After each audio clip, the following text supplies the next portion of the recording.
Hi guys! So, alam nyo ba yung sabi ko sa inyo, diba dadating yung order ko ngayon? Naulit na naman guys. Hindi na naman niya ihahatid sa akin dito. Nandun na naman siya malapit sa may tais. I had enough. Kung hindi nila i-deliver yun sa akin, no need na. Balik na lang nila yung sisigin. Anyway, dumating yung fruits and vegetables namin. 3:30 pa lang umuwi ako ng maaga. Kasi parang gusto kong gawing turon yung saging ko. And then, isa-segregate lang natin yung fruits and veggies natin ng mga bago. Kasi ibibigay ko sa mga cleaner yung mga food na hindi ko naman kakainin. Siguro kukuha lang ako ng konting carrots. Tapos, parang ang sarap i-dynamite nito. Kuha siguro konti nito, tapos i-dynamite ko din. Total, mag-open ako ng wrapper. Mag-dynamite ako. Tapos yung ampalaya, iiwan ko din. Itong cabbage. Ay, pansit! Pwede ako gumawa ng pansit kasi may cabbage saka carrots. Right? Sige nga, tingnan natin. So, ayun. Hiniwalay ko na lang yung mga ibibigay ko sa mga cleaner. Ibibigay ako sa mga cleaners, guys, kasi yung sahod nila, magkakarampot lang. Tapos, 500 reals lang. Tapos, dito pa sila nakatira. So, kawawa naman. Hindi ko naman kinakain. Lagi naman ako may breakfast. So, bigay na lang natin. So, ang gagawin ko, gagawa ko ng turon. Yung saging lalagyan ko ng sugar tsaka cinnamon powder. Then, gagawa din ako ng dynamite. Yeah, gagawin ko yan ngayon. Habang nakikinig ako ng aking preaching videos. Hindi ko dinala yung bag ko. 3:30 pa lang. Kasi baka makita ko sa camera na umuwi na ako. Wala naman akong ginagawa guys. Natapos ko na yung trabaho ko. So tomorrow is another day. So bis lang ako. So gagawa lang ako ng mixture ng sugar tsaka cinnamon. Konting cinnamon. Hindi ko pa na-try sugar tsaka cinnamon. So feeling ko masarap siya with banana.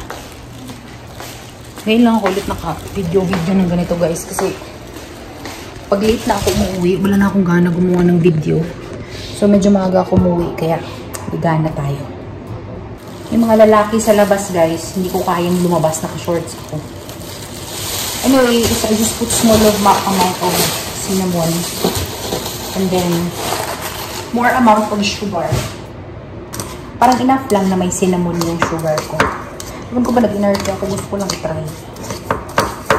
Gusto ko sana na mag-chop-chop, magsimula na sana ako. Gusto ko may mga lalaki sa labas. Parang may aayusin sila na something.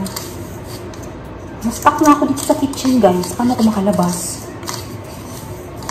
Hindi ko alam. Hindi ako makalabas kasi may mga lalaki doon. Naka-shorts lang ako. Nakatakas ako. Kasi na-stuck up ako dito. Wala akong magawa. Buti na lang. Magsilip ako doon. Sabi ko, Ate Rowena, mag-abaya lang ako, please. Kasi sayang naman yung inuwi-uwi ko ng maaga, guys. Kung wala din akong nasimulan. So, yung banana na gamit ko normal lang. Wala kasing saba dito. Ito yung supply namin. Medyo green-green ko. Simple lang siya, guys. Kasi nabubulukan ako ng saging. So, unahan ko na siya ngayon. Yung last week na saging ko, nabulok lahat tatlo. Hindi kasi ako masyado kumakain ngayon, guys. Kasi nagpa-fasting ako. Kapag nagpa-fasting kasi ako, talagang sobra yung self-control ko ng kain. So, ang nangyayari is binibigay ko na lang talaga sa mga cleaner yung food ko. Kasi that is what is fasting is all about. Yung bigay kasi iba na walang kakayahan. So, chop-chop lang natin to. Then, gaganon ko lang siya, i-roll over ko lang siya sa sugar na may konting cinnamon. Na talaga tong wrapper yo-yo. Wrapper ko, guys. Ano na siya? Tingnan nyo, iba na itsura niya. Kasi ilang beses na kasi ito siya na-attempt na nalabas sa freezer. Tapos, hindi nagagamit. Kasi nga, diba, sabi ko sa inyo, simula nung morning shift na ako, hindi na ako masyadong naglulutok-lutok, nag-explore dito sa kitchen. Minsan mo na lang ako makita. So, finally, gagamitin ko na siya ngayong nilabas ko. Iba na yung itsura niya. So, ikakat ko lang ito siya in half, in triangles. Kasi medyo malalaki yung saging ko. So, enough na yun siya. So, yun na guys. I don't want to bore you. We will see. Pero pag uwi ko siguro sa Pinas, guys, baka hindi ako masyado mag-vlog. Pero, mag-upload ako ng TikTok content. Yun akong sure ko. Mag-upload ako ng TikTok content pag uwi ko ng Pinas, baka hindi vlog. Baka wala masyadong vlog. Pero, TikTok 100% mag-upload ako sa TikTok. Meron akong bagong TikTok account na gagawin kong like private talaga. Like, not private, like as in vlog. As of this moment, pinagawa ko yung kapatid ko. Kasi pag dito ako gagawa sa Saudi ng account, madedetect ng Saudi Arabia na nasa Saudi ako. So, ang mga manunood ng vlog ko is mga taga-Saudi. Ayoko naman taga-Saudi ang manunood ng vlog ko. Kaya doon lang siya sa account ng kapatid ko, sa phone ng kapatid ko rather. Kasi madedetect ng Saudi Arabia na yung gumagamit ng phone is nasa Philippines, in which that's what I wanted. Na nasa Philippines lang yung account ko. So, yun lang. Yun lang, guys. Lalagyan ko lang siya ng sugar. Ganito lang pag ano ko ng sugar para hindi masyadong madaming sugar. Hindi masyadong maraming sugar. Halos lang 1 kilo yung nilagay ko. So, simple lang. Ilalagay ko lang yung aking everything and forevermore. Tapos, sugar. Forevermore ka dyan. Lagay mo lang. Pak, boom, boom, boom. Then that's it. That is our homemade turon. Gusto ko siya i-double. I-double ko nga. Bakit ba? Hindi naman ako nagbibenta eh. So, kahit meron na siyang banana, lalagyan ko ulit ng isa pang banana. Double banana. Para malinam-nam. Total, ako lang din naman ang kakain. Bakit ko patitipirin ng sarili ko? Kasi alam mo yung feeling, guys, na unang kagat tinapay. Ayoko nung ganun. Dapat unang kagat, laman agad. Yummers. Hello guys. So, yung kahapon pala niluto ko. Binaon ko siya. Andito oh. So, mamaya titikman natin. Pero pinatikim ko na sa kanila. Sabi nila masarap daw yung turon ko. So, titikman din natin mamaya yung ating dynamite. Sabihin ko sana Band-Aid. Ba't Band-Aid? Dynamite. Tikman din natin yan mamaya. Tingnan nyo guys. Meron akong baong kakaiba ngayong araw. Meron ako dala nito. First day kasi ng menstruation ko. Tapos, black yung lumalabas sa akin. Excuse me ha. Supposed to be red, pero black siya.